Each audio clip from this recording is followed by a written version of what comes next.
This video is sponsored by my favorite website creator, Squarespace, the best place to go when you want to get a domain or create a gorgeous website or an online store. So if summer is time to, refresh and relax and rethink your life, then autumn I feel like it's to focus and reset and taking all those ideas and fresh perspectives that you've gained over summer and applying them to your everyday life. That's how I feel anyway. That autumn is just one big fresh start, blank canvas kind of deal. So it will be good for me to talk about what my ideas for autumn is, to kind of feel like I'm organizing my life a little bit and setting myself up for a happy and calm every day, but still a super exciting autumn work-wise. After the utter chaos of renovation and everything around the book launch, I want a super calming and restful few months. I'm not sure what you're going on in your life at the moment and if you're looking to slow down or to speed up and become more productive. So let's see what you make of these 5 ideas that I have for this autumn.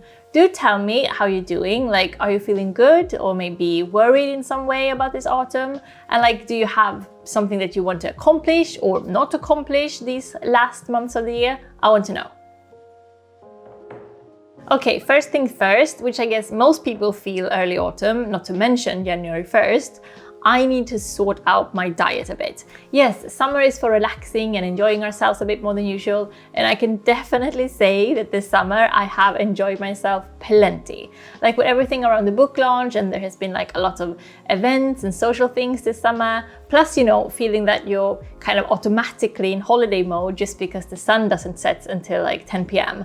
So my diet has definitely been a bit wonky. I've been drinking more wine than usual and I've had more nights out. So my dinners have been weird. Sometimes eating out, which is never as healthy as cooking at home. And sometimes just coming home late, eating popcorn or whatever for dinner because I don't have the energy to cook. So I definitely want to keep doing a lot of social things and events this autumn, but I still want to eat my normal healthy dinners most nights. So my plan is to just try to have dinner prepared before I go out so that I have a dinner ready for when I get home tired and maybe a bit tipsy, like a salad or a portion of congee to reheat. So I wake up with a happy stomach the morning after, Do you also feel it's really hard to keep your good eating habits when your schedule is more filled? It's impossible. So I mentioned this before that to be able to deal with a very full week, I need one day every week without one single plan. Not even a plan to take a walk or plan what's for dinner, just nothing. A full day of not looking at the time, not worrying about being productive or efficient, and definitely not looking at my phone. Usually we try to keep our Sundays like this, but most weeks, honestly, we don't manage. So I want to make it almost sacred, that the one unplanned day per week is mandatory. I'm not allowed to sneak any plans in. Just reading, eating snacks, having David next to me, watching some horribly boring basketball documentary or whatever. Whenever I've had a day like this, I feel so much more healthy afterwards. So this autumn, I'm going to try to be super protective of my Sundays. I will let you know how it goes. So David and I were out walking the other week and we were talking about how much we love our life and all that, but that the last 2 years have been so brutal with serious stress and long work hours. And what I realized was something quite sad actually, that normally it's so easy for me to appreciate those sort of small little everyday happinesses, a perfectly chilled iced coffee in your favorite glass, or how beautiful your room looks when the sun comes in just right, or how a certain outfit makes you feel kind of gorgeous, or a sentence in a book that's just so playful and original, that kind of thing is small things that you appreciate in your day-to-day life, right? And usually I'm quite easy to please. I usually feel this sort of happiness every single day. And basically for me, it's my favorite thing in the world. The huge things are great, but they are not what constitute your life, I feel like. So the small things every day, they are what constitutes my life. So what David and I were talking about was that being so overworked and exhausted from our renovation and other stressful things in our life, that I've gradually lost that ability to appreciate the iced coffee and the cute dog in the park, those lovely little things don't touch me the same way when I'm exhausted or stressed. So realizing that I could look at the cutest dog in the park and more or less feel like, meh. It freaked me out a bit, and it made me like so determined and inspired to get back to like the appreciation of the small things, because I really do think that they are what makes me a happy person. And I figure the only way to get it back is to slow down and rest up. And I've already started this summer, and since the renovation is over, I feel really hopeful that I can keep calming down over autumn, even though work starts to ramp up again. I don't know, maybe this is all super weird, or maybe you can relate to this, that you only really enjoy those like small, nice, lovely things when you are like not overworked and stressed. Do let me know if I am the only one. Maybe it's just a weird thing that I do. One thing that I know about myself so well by now is that my brain is like a high-speed train, while David's brain is more like a race car. So David is at his best work-wise when he's doing these like high-speed short bursts and then like hit the brakes and then turns into another street or whatever, while I'm like a train that like once I'm in full speed, please don't stop me. I don't want to like take a quick turn or like brake or slow down. I just want to keep going at a very high speed. So like to me, if I have one monumental task for the whole day, it's so much better than like 10 smaller tasks. While David, he can't sit still with like one thing for 10 hours, and he preferred like 30-minute tasks that he can like switch between and like tick off a list. So we try to structure our weeks that way, that like he does many small ones and I do like few but really big ones. And when we're able to have weeks like that, both of us are like happy and calm, and like we really complement each other that way.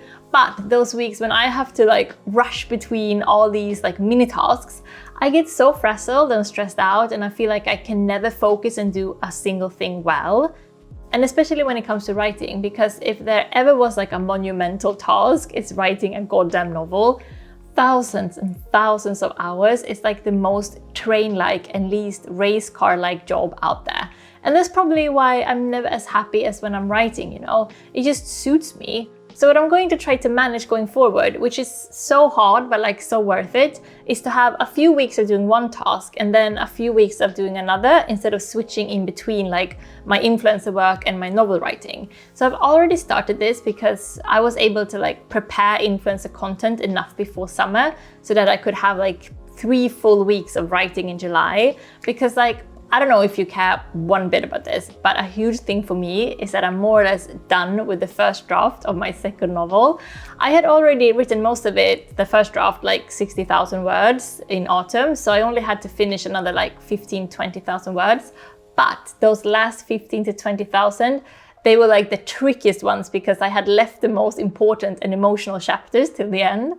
And the thing is, getting into that like extreme focus that I need for writing fiction, I can't get into it just like one day and then get back to YouTubing the day after, you know? I think the text would be just like so cut up and like stop motion-y if I did that. And I will try continue doing it that way this autumn, like 2 weeks of influencing and then 2 weeks of editing my second novel and then back again. It's like the dream setup for me really, and it works so well with how my brain operates. So what about you? Are you a train or a race car? One big task or many small ones? What's your preference? All right, another thing that I have to discuss with you, because I'm curious what you'll make of this, is that like the Swedish expression to sit still in the boat, or like in English, you know, like don't rock the boat expression. Do you have a version of this in your language? Basically, like David and I have been talking about this all throughout renovations. Like now that we're back in and the builders have left and everything is calm and quiet, to make sure that we sit still in the boat and don't start any like new big complicated projects or take on too much work just because we now have more time, since we don't have to like choose kitchen tiles or find architraves, or you know, learning what an architrave even is.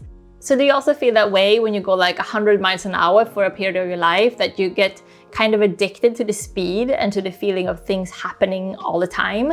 I can already feel it now, that like as soon as I have like a slower, more quiet day, I start to get almost fidgety and be like, ooh, we haven't had our daily dosage of adrenaline today. So I do feel like there is a risk that we start taking on new exciting projects just to feel that rush of excitement. So now whenever I'm like, David, I want something big to happen today, he's like, no man, just remember, we're sitting still in the boat. And yeah, this is probably like our mantra for this autumn. We need to detox from our low-key adrenaline addiction and just like rest up. Guys, I really just want this autumn to be like restive and like sustainable with, you know, long walks and like having time for brunch. Can you imagine? Luxury. So those are my 5 little ideas to set myself up for a calmer and more relaxed autumn that's still like fulfilling and fun work-wise. So I just want to focus on like having a little bit of fun, doing some great work, and then like resting up after 2 very taxing years. Seriously, if you see me taking on too many new exciting projects, will you remind me, please? I'm so like easily turned on by new adventures, but like now it's not the time. I need to first rest up and get my exhausted little brain back together. What about you? Do you need more or less excitement this autumn? Oh, I'm so looking forward to hearing your thoughts on all this. Give me a like if you enjoyed this one and subscribe to the channel if you haven't yet, and hope to see you next week already, you lovely people. Also, feel free to request videos that you want me to make. I know we talked about an updated morning routine or whatever else you want to see, do let me know. Okay, wishing you all the best possible autumn with like tons of reading and hot tea and cute outfits and dogs or whatever it is that makes you happy. Do you want to create a beautiful site and maybe start your own blog? If so, you should definitely do it with Squarespace. Listen to this. With Fluid Engine, a next generation website design system, it's never been easier for you to unleash your creativity. So you start with an incredible template and then you customize everything by simply like dragging and dropping. It seriously couldn't be easier.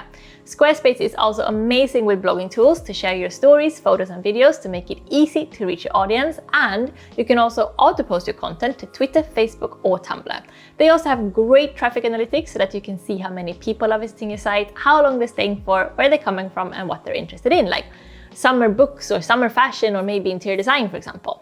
So what are you waiting for? Go get your free trial today at squarespace.com, and when you're ready to launch, go to squarespace.com/jennymustard to get 10% off your first purchase of a website or domain.